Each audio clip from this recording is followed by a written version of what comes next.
Ladies and gentlemen, welcome to another edition of Barstools and Bandtalk. I am Sean. We've got a very special guest here. This story is going to probably, I would say, definitely blow your minds. It certainly blew my mind when I saw the information come my way a week or so ago. We have Mr. Dale, George Lytle, all the way from, where are you tonight, Dale? Ohio. By way of Los Angeles, California, correct? Yes. Yep. So spent my whole lifetime in California. Yeah, and maybe we'll figure out what the move was about, which is great. But for starters, so I get your information sent to me by Jody, and yep. There's this band that started in, I guess, around 1977 called Angeles that I'm ashamed to say I wasn't super familiar with. Okay. I'm reading your resume and I'm going, here's a fella who was right in the middle of everything that I grew up listening to. Give us a little bit of a background on who you are and what you did to get that band together. It starts back with me and Dave Rodman out of Summerlin, Tahunga. Just started jamming, and Brenda introduced us. Denley Stray, I believe his name. No, Denley. I can't remember his last name, but we were jamming in a garage in North Hollywood, and we just started. It started from then.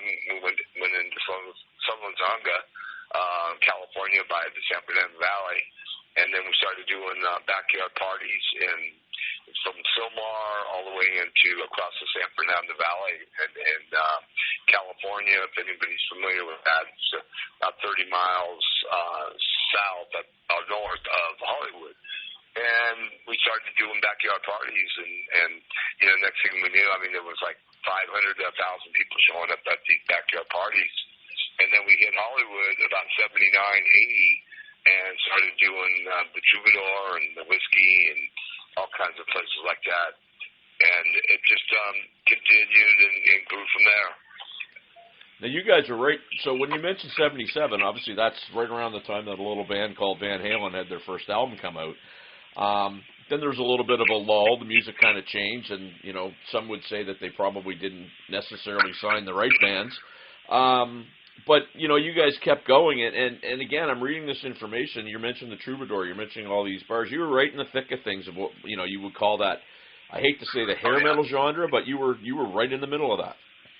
Well, I'd woken Eddie up at about 10 o'clock in the morning, and he's like, Dale, let me call you back. I played Cazares last night, and used to hang out with Chris Holmes over in La Cosena, and we were just all friends, and played with Dio, Ronnie James Dio, and Rough Cut when Jakey Lee was in the band in 81. We did Miramar and MTC, and then we basically played with everybody, from Motley Crue, Bon Jovi, Quiet Riot.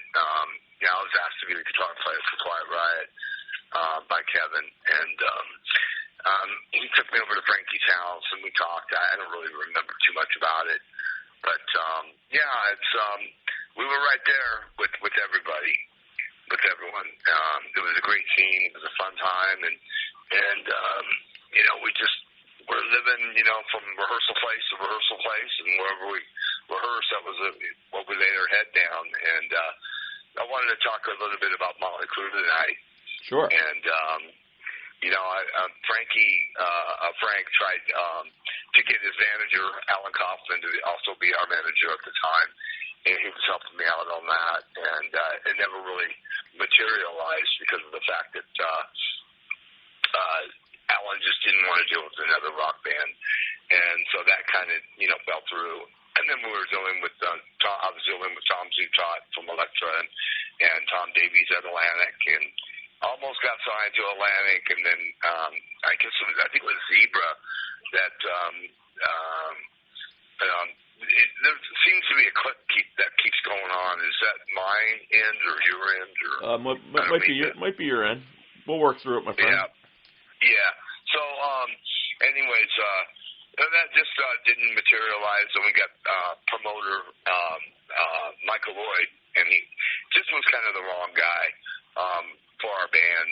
He had done like Sean Cassidy and Pat Boone, Debbie Boone, Steve Garrett, Donnie and Marie Osmond, and he thought we were in between like a Led Zeppelin Van Halen with Dave with his hair and me and the flashiness and the stage presence and all the fun stuff that we did. And, we'd always open a party with a bottle of champagne, and people started bringing like cases for Dave to open. It became like a big honor if you got to open, if Dave used your champagne, and more than once it was several bottles we would open, and it would go all over everyone. Just really a lot of crazy good times. But Motley Crue is going to be playing the stadium tour about 60 miles north of me in Cleveland, and Thursday. And we had a lot of good times with them. We were playing at a place called Pookie's in Pasadena, and Tommy showed up, and there was nobody there. It was just a off night. I'm not sure. It was like a Saturday, but it was a small place. But he showed up, and came over and put a chair right in front of me and just sat there. And I had a Zeus pedal for like a fuzz tone, like a power booster, and he dug that. And afterwards, we went out on the sidewalk we talked for probably about an hour, and it was really pretty cool. And then we ended up playing fights with them at the Troubadour the same night. We played at like 8:45 and at 11. They played at 10 and 12 or something, whatever it was, something like that, if I remember right. But I didn't watch them play. I never saw it. We played with Guns N' Roses. We played with everybody back in the day. I wouldn't watch anybody. It was just one of those things. I'd just stay in my dressing room, and practice, and then afterwards I would go off, and I never really saw anybody back then. But in the last 8-10 years, I've been taking the time to stick around and watch the bands play, and which we played with a lot of really good bands in the last 10 years, which has been really grateful for. So, I mean, I've talked to quite a few people out there that had a leg in that scene. Some of them super successful, some of them not so much. And everybody, and I'll throw this out to you because see what your recollection is. Everybody that I talked to said there was a camaraderie that took place, but there was also some good competition. Maybe not super cutthroat, but supportive. It was very. Well, we named our first album because of basically what you're talking about. We're No Angels was named that because we were always, Kevin asked me to be in choir. Right? We went to Frank's house, the drummers, which, rest in peace, he passed away. And, it's, we were walking, I was walking in the Troubadour one of the times we were playing, and that time, that show was Thoreau. And he looked at me, and he was a tall guy. Kevin was tall. And he goes, "Oh, it's the Angels." And I looked up at him. I said, "We're no effing Angels." And I went back to where I was living, which was Harlequin Recording Studios, and we were recording our album. And I was talking to this guy that actually, he actually suggested to McDonald's to have breakfasts. And this Jim Evans, Jim Evans did our album cover. He did the artwork. This guy's name was also Jim. And he goes, "You should name your album that." And I went, "Yeah, you know what? That would be good."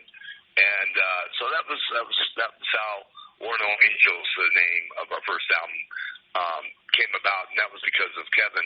So yes, you're right. It was a very that kind of thing. It was like, you had to beat up the other guy. You had to try and, crush your competition. So it was a kind of thing. But, with Rough Cut, it wasn't like that. And with Dio, Dio was such a nice guy. And, I'm right now, I'm at my house, and I'm looking at a shirt that I framed. I've had for 40 years that he went into his bedroom, because he had a back room that everybody hung out in Donna Street in Tarzana, and everybody would smoke pot there. Not everybody, but a few people.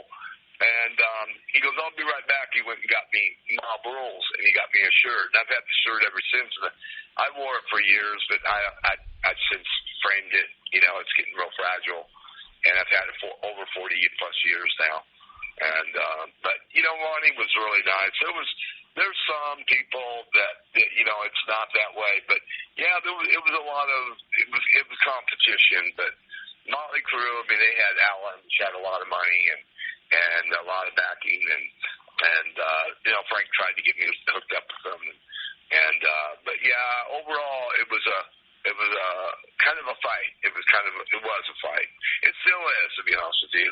There's a lot of them that turn your back, they'll stab you in the back. It's still kind of like that. And you gotta just always be looking over your shoulders. Even today, I don't think it's changed much, to be honest.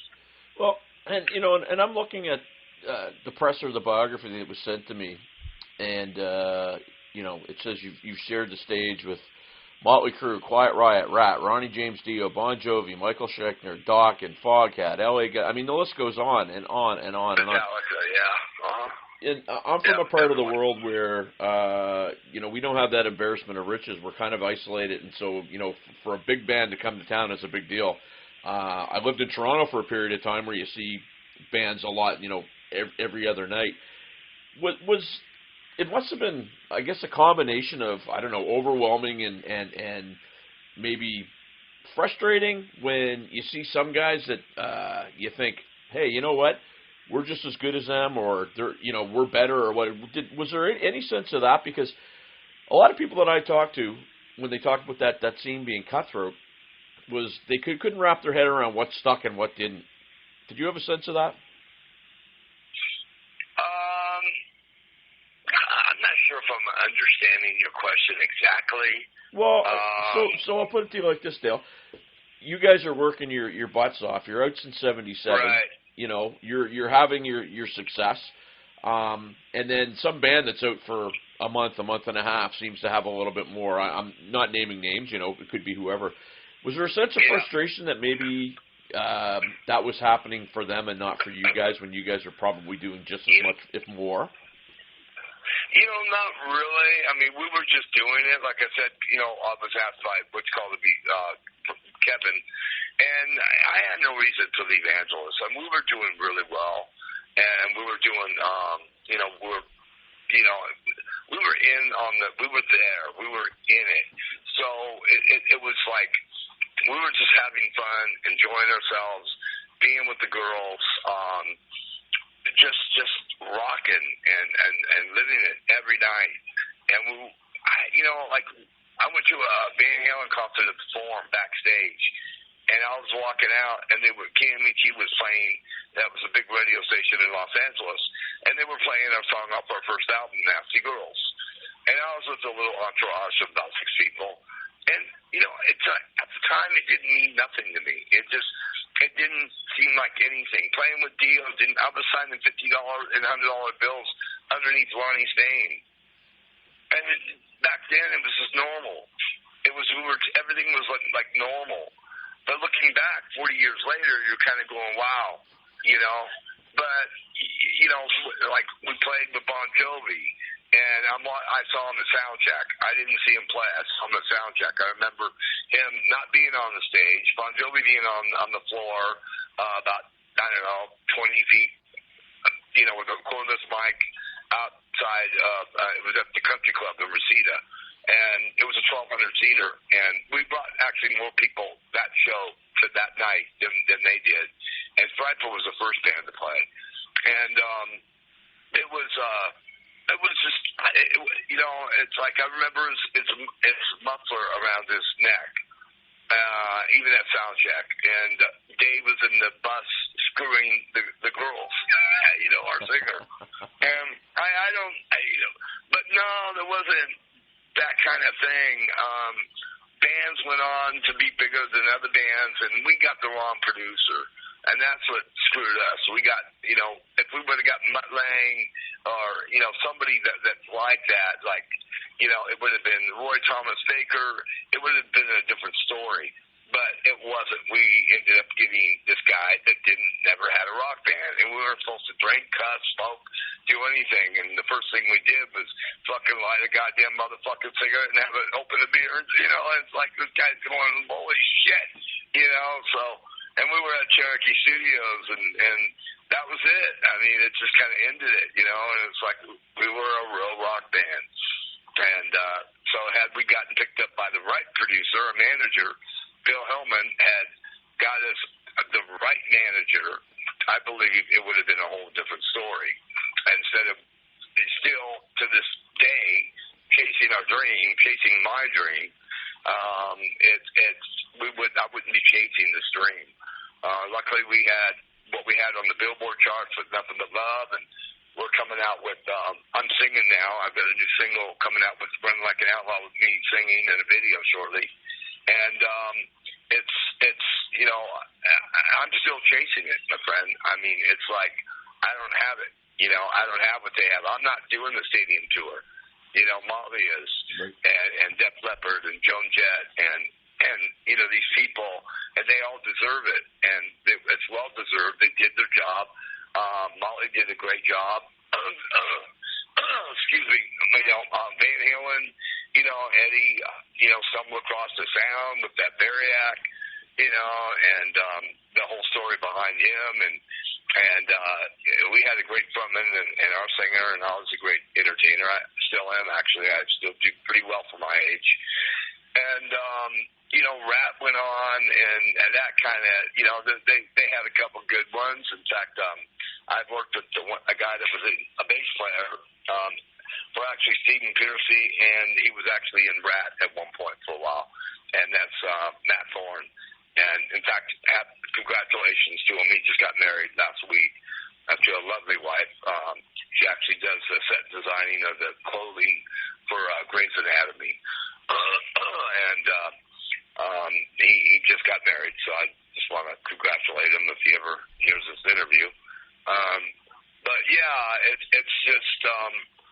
you know, Bon Jovi, that was a different story. I mean, they went on. They weren't really they were from the East, and we were in the West. So we were the first band to ever open for them in 1984, and it was advertised all over KLOS. And you know, Stryper, they went on to do it too. But like I said, you know, that kind of threw us for a loop.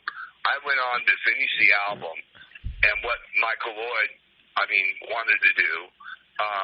We did a Guess Who song, No Sugar Tonight, and which he picked as one of the out of three songs we worked on over the summer.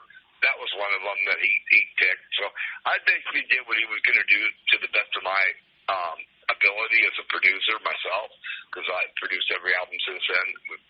I've done 17 albums since then, and never charted like we have with Nothing But Love.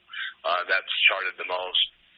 We're going to be on Hell on High Hills.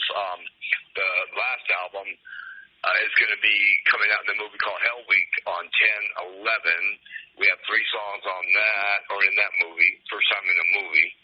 And I guess from what I understand, we open up the Hell on High Hills, the song actually opens the movie. So really looking forward to that. And I really want to thank our record company, Dark Star Records, and Jeffrey Swanson, and the whole staff, and Sony, great distribution, and Universal. And we have a great record company, and really good people to work with. And it's like a big family. In fact, we just had Tony Martin on the label for a while. I'm not sure, I guess he's still on the label. He doesn't talk much about it, but I say we because I feel like I'm part of the label. Every Mother's Nightmare, which is a pretty good name. So it's really doing well now, and so I have a habit of looking into the future and not trying to look back too much. But of course, everybody wants to know about our history and where we came from and what it was like being there and being on the scene. I don't know how old you are, but I'm going to be 65 in September, and it was a lot of fun. It was a whole lot of fun. I'm still in touch with Vicky Cavazzo and Carlos Cavazzo from Quiet Riot, and he was in Snow. In fact, we played with them at the Whiskey in 2019. And it was really a great reunion. Also with Jakey Lee, that was really cool. Seeing him again and talking to him for the first time. And what? Yeah, Stephen Piercy. Yeah, a lot of time we played with Stephen Piercy quite a bit. But it was really great seeing Jake. And he was really, really down to earth like always. A really great guy. And I was just talking to him about it, and he's just like, Dale, I'm never going to be playing those stateside stages again. That was then, and he goes, I'm we're getting old now, and I'm still not giving up. I'm still trying to get that to that big arena. We were going to do one with Santa Monica Civic with Dio and Rough Cut, but something with the security. I actually saw Windy at the Hall of Fame, Metal Hall of Fame, in 2000. Yeah, 2020. And I asked her a few questions that I've been wanting to ask her for quite a few years as well, and it was pretty cool. Yeah, with Ozzy, she took me up to try out with Ozzy, with Jake as well, but she was managing Rough Cut and Jake was in the band, so I think that's why it went that way. But either way, it doesn't matter. Jake's a really great guy. I love him a lot, and he's really good people. Very humble. Very, very, very humble. Very good. Yeah, and hopefully he. I know that a friend of mine, that Anthony Esposito, that's been playing with him. They hope to do something again really soon. I know Jake. He's just a super talent for sure. Question I have for you, Dale. You're in the middle of all that stuff, and now you're in Ohio. Obviously move. I saw some pictures. Yeah, and I saw some pictures of your house at. To paraphrase, you were super stoked to be there, super proud of the place. Yes. Why the move? What precipitated that? Well, we got a good price for a house in California. I lived there 12 years. I bought it at the very bottom, and I sold at the very top. So I had a good amount of money to work with, and we paid cash for a house in Missouri, and that was last August. And we were there, and, it was a little town of like 3,500 people, and it was 100 miles from the nearest, 80-plus miles to Springfield, 90-something miles to KC, and I'm just going, and there's no rock, and there's no rock scene, and the people are cool. They're not bad people. It's just they're not rock. And so we came out here to do a couple shows, and there's like guys with long hair working at, your supermarkets and, everywhere you go, your fast foods. And, there's people into rock here, bro. And we didn't see that in Missouri. And it was just, and the tornadoes were a little bit more crazy there, too. And not to say, California had earthquakes, but you know what? I rode those out. I literally rode them out for years. They didn't bother me. They were like, okay, it's shaking. It's like no big deal. So anyways, we didn't like Missouri. We got out of there, and we moved here about 3 weeks ago, a month ago. I don't know. At times like flying by. We came out here to play. We ended up we left about a week early to see if we'd like it. We checked out all the places around. We found the house. We bought it, put a down payment. We're still working on selling our house in Missouri. And I put a good down payment on this house here in Ohio. Went to the Rock and Roll Hall of Fame. And my mom was born in Cleveland in 1938. So I have some kind of real roots here. Yeah, in my opinion, that gives me some kind of rights to Ohio. Right. And she lived here until she was like 5 or 6. I remember her telling me, because she was murdered when I was 19 years old. And I remember her telling me about walking to school in the snow. And that's all I remember. And those are the most of the stories that I know. But I'm here where my mom was born, and this is a rock and roll town. Big time. In fact, 20 minutes down the road, literally 20 minutes down the road from me, heading east, is the guy, Alan Freed, which came up with the phrase rock and roll in 1951. So I'm like really honored to be in a place that really invented the name rock and roll, and just being with so many clubs, and every night the people that you meet here, they're going to concerts and they're going to places to play, and we've got some shows lined up. One at the Vortex on October 1st, which is a cool venue. We just did the Uppos which was a very cool venue. And we're back at Club 53, which is a real smaller type bar type venue, sports bar, and it's really a nice little place. And then we're working on some other shows out here, and actually Jody's working on some very big things for us. I'm not really sure I'm ready or able to say yet, but if they come through, they're going to be some really special, very special things. So, well, hopefully we'll get to hear more about that, Dale. I know. Yeah. My viewers / listeners, where are they going to find your material? Because you got a back catalog that when Jody sent me the info, I was just like, wow. Yeah. Where are my folks going to find you? You could find the last 4 records is the easiest. It's on DarkStarRecords.com. It's Amazon, Walmart, everywhere. I mean, all your major outlets that sell.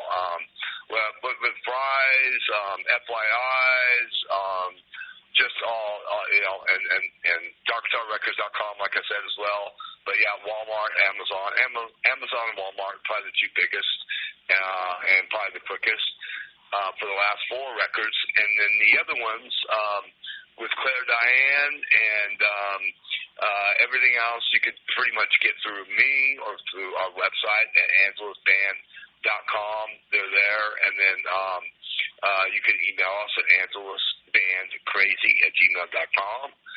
We have a PayPal, which is rockandrollrebel1 at gmail.com, and that's where you could, we've got lots of records here, CDs, records, both, either one, and also all the records are available on Darkstar. They're also on vinyl as well.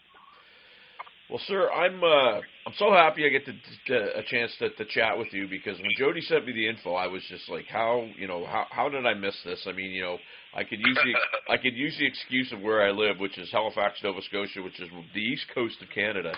Okay. But I'd be lying, because I was very dialed into that scene in my own sort of strange way back in the day. So I'm going to keep in touch with Jody to see how you guys are doing and find out about your shows. I want to thank you very much for doing this, Dale.